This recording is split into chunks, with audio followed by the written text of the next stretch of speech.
नमस्कार. आजचा सवालमध्ये तुमचं स्वागत. मुंबईवरच्या दहशतवादी हल्ल्याला आज एक आठवडा होतोय. या हल्ल्यात शेकडो जणांनी जीव गमावला तर काही जिगरबाज पोलीस अधिकारी यात शहीद झाले. या शहीदांना आज आम्ही नेटवर्क 18 तर्फे श्रद्धांजली वाहतोय.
नेटवर्क 18 तर्फे वाहिलेल्या या श्रद्धांजलीनंतर पुन्हा आपल्या कार्यक्रमाला सुरुवात करूया. आजचा सवालला आज नवा दिवस नवा सवाल. अतिरेकी हल्ल्यानंतर राजकारण्यांवर लक्ष केलं जनतेने आणि त्यानंतर मात्र हल्ला सुरू झालाय इलेक्ट्रॉनिक माध्यमांवर. आजचा माझा प्रश्न याच संदर्भातला आहे. दहशतवादाच्या कव्हरेजमध्ये इलेक्ट्रॉनिक मीडियानं अतिरेक केलाय का? हा प्रश्न मी अशासाठी विचारतोय की गेले 2 दिवस विविध वृत्तपत्रातून इलेक्ट्रॉनिक माध्यमांवर टीका केली जाते. इलेक्ट्रॉनिक माध्यमाच्या पत्रकारांनी जीवाची बाजी लावून सगळं रिपोर्टिंग केलं. राजकारण्यांच्या ज्या चुका झाल्या त्यावरही प्रकाशझोत टाकला. तरी सुद्धा असं म्हटलं जात आहे की काही चॅनल्सनी बेजबाबदारपणा केला. पत्रकारांनी जीव धोक्यात घातला तरी असं म्हटलं जात आहे की हे सगळं त्यांनी TRP साठी केलं. राजकारण्यांच्या चुका पत्रकारांनी दाखवल्या इलेक्ट्रॉनिक चॅनलमधल्या तरी असं म्हटलं जात आहे की हा लोकशाहीवर हल्ला आहे. नेमकी काय परिस्थिती आहे? इलेक्ट्रॉनिक चॅनलनी चांगलं काम केलंय की केवळ चुकाच केलाय हे मी आज तपासणार आहे. माझ्या सोबत आहेत माझ्या स्टुडिओमध्ये IBN लोकमतचे news editor Mandar Phanse. माझ्यासोबत आमच्या फोर्ट स्टुडिओतून आहेत टाइम्स ऑफ इंडियाचे सिनियर एडिटर प्रफुल्ल मारपकवार आणि माझ्यासोबत पुणे स्टुडिओतून आहेत दीपक आपटे. दीपक आपटे हे MIT कॉलेज ऑफ मॅनेजमेंटचे डायरेक्टर आहेत.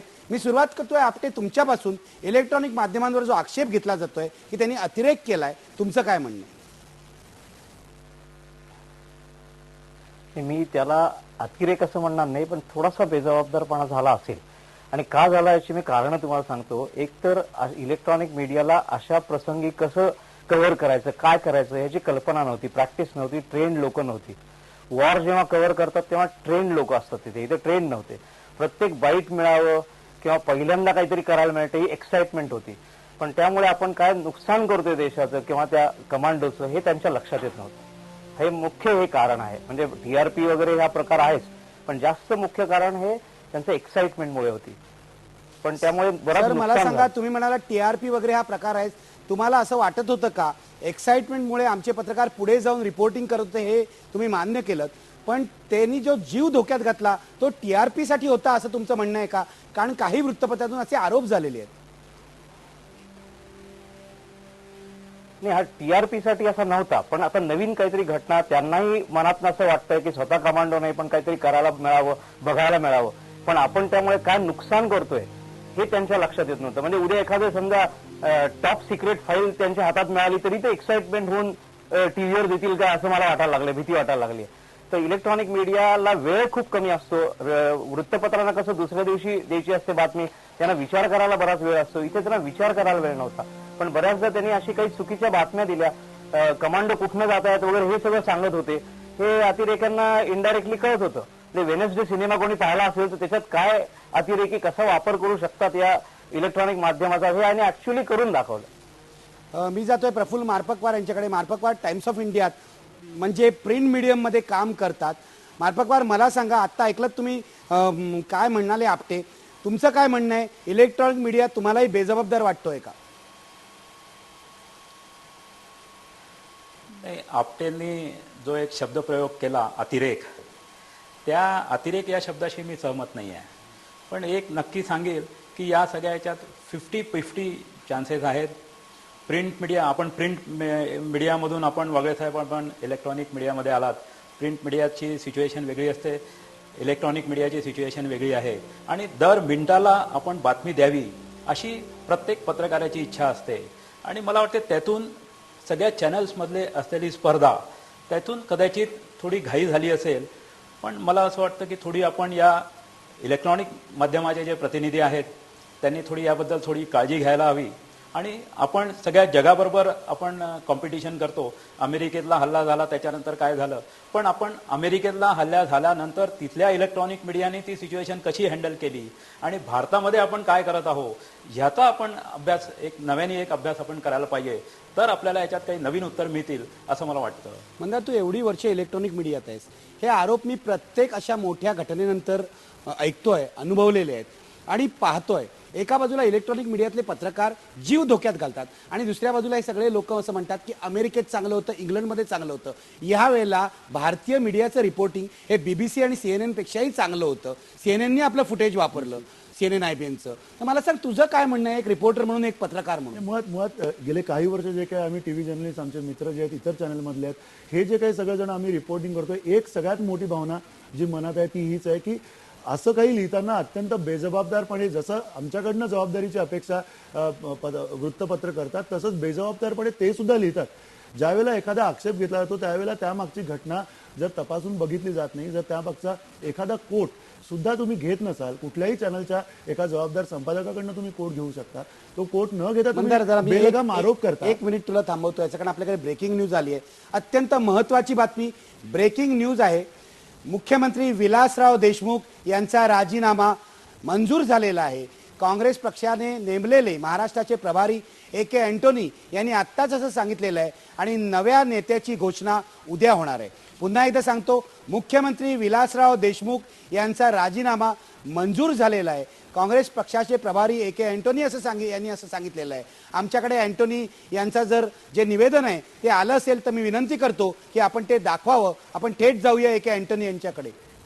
AK अँटोनी यांचं निवेदन आमच्याकडे अजून फुटेज आलेलं नाहीये, पुढच्या बातमीपत्रात आम्ही ते दाखवू. पण ब्रेकिंग न्यूज आहे, मुख्यमंत्री विलासराव देशमुख यांचा राजीनामा मंजूर झालेला आहे, नव्या नेत्याची घोषणा उद्या होणार आहे. माफ कर मंदार, अशा ब्रेकिंग न्यूज सुद्धा आपल्याला द्याव्या लागतात आणि सगळ्यात आधी आपण त्या लोकांपर्यंत पोहोचवतो. पण मला सांग, तू जे म्हणत होता की बेजबाबदारपणाचा आरोप होतोय, काय म्हणशील तू? आणि मुळात मी तोच मुद्दा आहे की जो बेजबाबदारपणा आमच्याकडनं जबाबदारीची अपेक्षा बाळगली जाते तशीच बेजबाबदारपणा वृत्तपत्रांकडनं पण दाखवला जातोच आहे. कुठलाही कोट न घेता अमुक बातमी जी झाली किंवा अमुक जी गोष्ट घडली त्याबद्दलची शहानिशा न करता सरळ ठोकायचं, सरळ टीव्ही चॅनल्सना ठोकायचा असा जो एक नियम झालेला आहे तो मात्र पूर्णपणे चुकीचा आहे असं मला वाटतं. टीव्ही चॅनल्स हे इव्हॉल्व्ह होत आहेत. एक कॉन्फ्लिक्ट जर्नलिझम ज्याला आपण म्हणतो, संघर्षाच्या लेवलचं जे जर्नलिझम आहे ते आपण ज्याला म्हणतो, ते आत्ता सुरू झालेलं आहे. आणि खास करून ही जी सिच्युएशन आहे, मुंबई शहरामध्ये जी सिच्युएशन आता झाली ती कुठल्याही शहरात याच्या अगोदर झाली नव्हती. अशा प्रकारे वेठीस 2-2 दिवस कुठलंही शहर, कुठलंही महानगर अशा प्रकारे वेठीस धरलं गेलं नव्हतं. अशा वेळेस काय करायचं, त्यावेळेला जे काही करणं शक्य होतं ते बेस्ट अशा पद्धतीने या पत्रकारांनी केलेलं आहे. मी पुन्हा जातो दीपक आपटे यांच्याकडे. आपटे, मला सांगा, तुम्ही एक प्रेक्षक आहात, तुम्ही आक्षेप घेतायत चॅनल्सवर, पण जसं चांगली वृत्तपत्र असतात आणि वाईट वृत्तपत्र असतात तसंच चांगली चॅनल आणि वाईट चॅनलही आहेत. पण मला एक गोष्ट सांगा की आमच्या तरुण पत्रकारांनी जीव धोक्यात घातलेला आहे. अक्षरशः गोळ्या अंगावर येतील अशी परिस्थिती होती. काही जण जखमी झाले आहेत, कॅमेरा पर्सन जखमी झाले आहेत. तरी सुद्धा आमच्यावर असा आरोप केला जातोय की TRP साठी आम्ही केलं. आम्हाला कोणीही सांगितलं नव्हतं. मी इथे सांगू इच्छितो, IBN लोकमतवर नेटवर्क 18 मधल्या कुठच्याही चॅनलला TRP साठी हे करा असं कोणीही सांगितलं नव्हतं. आम्ही संपादकीय जबाबदारीने हे केलं, लोकांपर्यंत माहिती पोहोचवण्यासाठी. मला सांगा, या मुद्द्यापुरतं आपण बोलूया. तुम्हाला अजूनही असं वाटतं का की आम्ही बाजारू आहोत, अप्रामाणिक आहोत, आम्ही हे TRP साठी केलेलं आहे? नाही, हा मी पहिल्यांदा सुद्धा म्हटलं नव्हतं की हे बाजारूपणाने किंवा असं केलेलं आहे. मी काय म्हटलं की या रिपोर्टर्सना खूप एक्साइटमेंट वाटली. परत मी हा वर्ड वापरतो, एक्साइटमेंट वाटली, काहीतरी नवीन होतंय वाटलं, मी काहीतरी करावं असं वाटलं. त्या जोशात येऊन त्यांनी हे केलं. पण हे करताना आपण कसं करतोय, त्याचं नुकसान काय होऊ शकतं, हे प्रॉब्ली त्यांना ट्रेनिंग नव्हतं. याबद्दल अशा परिस्थितीत काय करायचं. नॉर्मली काय असतं, अशा वॉर वगैरे मध्ये ऑन गोईंग ऑपरेशन्स असतात, त्याच्यावर रिपोर्टिंग होत नाही. ऑपरेशन झाल्यानंतर त्याच्यावर रिपोर्टिंग होतं. हे आम्हाला शिकवलं होतं डिफेन्समध्ये की ऑन गोईंग डिफेन्समध्ये शिकवलं होतं. आपटे, मी तुम्हाला सांगतो, डिफेन्समध्ये शिकवलं होतं ते आता कालबाह्य झालेलं आहे. कारण हल्ली युद्धाचं रिपोर्टिंग असं होत नाही. इंडियन आर्मी जी आहे ती कालबाह्य झालेली आर्मी आहे. त्यांना आधुनिक मीडिया कसा चालतो हे माहीत नाही. हा जर आक्षेप मी एक पत्रकार म्हणून घेतला तर तुम्ही कसा त्याचा प्रतिवाद कराल? नाही, आता हे जे मी ट्रेनिंगचं सांगतोय, ongoing operations are not reported, हे मी आमच्या इथे एक अमेरिकन ऑफिसर होता, त्यांनी आम्हाला शिकवताना सांगितलं होतं की ongoing operations and future operations are never discussed, only the past operations are discussed. कारण ऑन गोईंग ऑपरेशन डिस्कस केली तर अपोजिट पार्टीला, आपल्या एनिमीला पूर्ण माहिती कळते, आपण काय करणार आहोत हे कळतं. हे त्यांना कधी कळून द्यायचं नसतं, त्यांना कायम धोक्यात ठेवायचं असतं.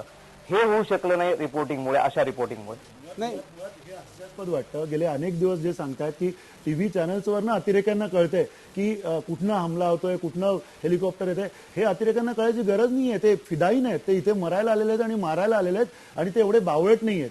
त्यांना टीव्ही बघून निर्णय घ्यायची काही गरज नाहीये. मंदार, म्हणजे मला असं तुला विचारायचं आहे, आपल्या लष्कराचं मीडियाचं अंडरस्टँडिंग किती कमी आहे, अतिरेक्यांचं अंडरस्टँडिंग किती कमी आहे. एक तर मीडियानं ऑपरेशनचं रिपोर्टिंग करत नव्हतं, हे यांना कोणीतरी सांगायला पाहिजे. याचं कारण असं, मीडिया ताजमहाल हॉटेलपासून अनेक मीटर्स दूर होता. तुम्हाला जर सरकारची इच्छा असते तर आणखी दूर ठेवता आलं असतं, तरी सुद्धा आपण रिपोर्टिंग केलं असतं. पण दहशतवाद्यांना फायदा होतोय असं म्हणणं हे हास्यास्पद आहे. मला सांग, तू काय म्हणतो? निश्चित हा जो एक गेले काही काळ जी काही चर्चा चालू आहे की दहशतवादी हे जे निर्णय घेतात, एक अशी चर्चा झाली की NSGनी टीव्ही बघून एका रूमवरती फायरिंग केलं आणि तिकडनं त्याच्यात जे इनोसंट्स होते त्याच्यामधनं मृत्यू पावले. मुळात NSG काय किंवा दहशतवादी काय, हे हायली ट्रेन्ड कमांडोज आहेत. कॉम्बॅट बॅटलचं त्यांना ट्रेनिंग मिळालेलं आहे आणि अतिशय सोफिस्टिकेटेड स्टाईलनी ते इकडे आलेले आहेत. ते फिदाईन लोक आहेत. ते असा कुठला तरी एक टीव्ही चॅनल बघून कुठलाही निर्णय घेणार नाहीत असं काही बोलणं हे सगळ्यात अगदी मलाही असं येतं मंदार. अतिरेकी टीव्ही चॅनल बघून काही निर्णय घेतात, काही ठरवतात असं म्हणणं हे निव्वळ बाळबोधपणाचं आहे. लष्कर-ए तोयबा, अल कायद्याचे अतिरेकी कसे ट्रेंड असतात हे आम्हाला माहित नाही. आणि मी यापुढे चर्चा करणार आहे आणि चर्चा ही करणार आहे की आमच्या नेव्हीने हे कबूल केलंय की आमची चूक झाली आहे. जी बोट इथे अतिरेक्यांना घेऊन आली ती नेव्हीच्या गफलतीमुळे आत आली आणि नेव्हीचे प्रमुख जे आहेत, नेव्हल प्रमुख जे आहेत, ते त्यांनी काल पत्रकार परिषदेत हे कबूल केलेलं आहे. आणि तरी सुद्धा ही माणसं मीडियाला, इलेक्ट्रॉनिक मीडियाला दोष देत आहे. कसं काही चर्चा मी पुढे चालू ठेवणार आहे, पण मी आता घेणार आहे एक ब्रेक. आपण आपला प्रश्न बघूया त्याआधी. दहशतवादाच्या कव्हरेजमध्ये इलेक्ट्रॉनिक मीडियानं अतिरेक केलाय का? तुम्ही पडद्यावर बघू शकता. काय म्हणतायत प्रेक्षक? होय म्हणतायत 83%. आता हा सगळा प्रचार चाललाय, प्रेक्षकही तसंच म्हणतायत.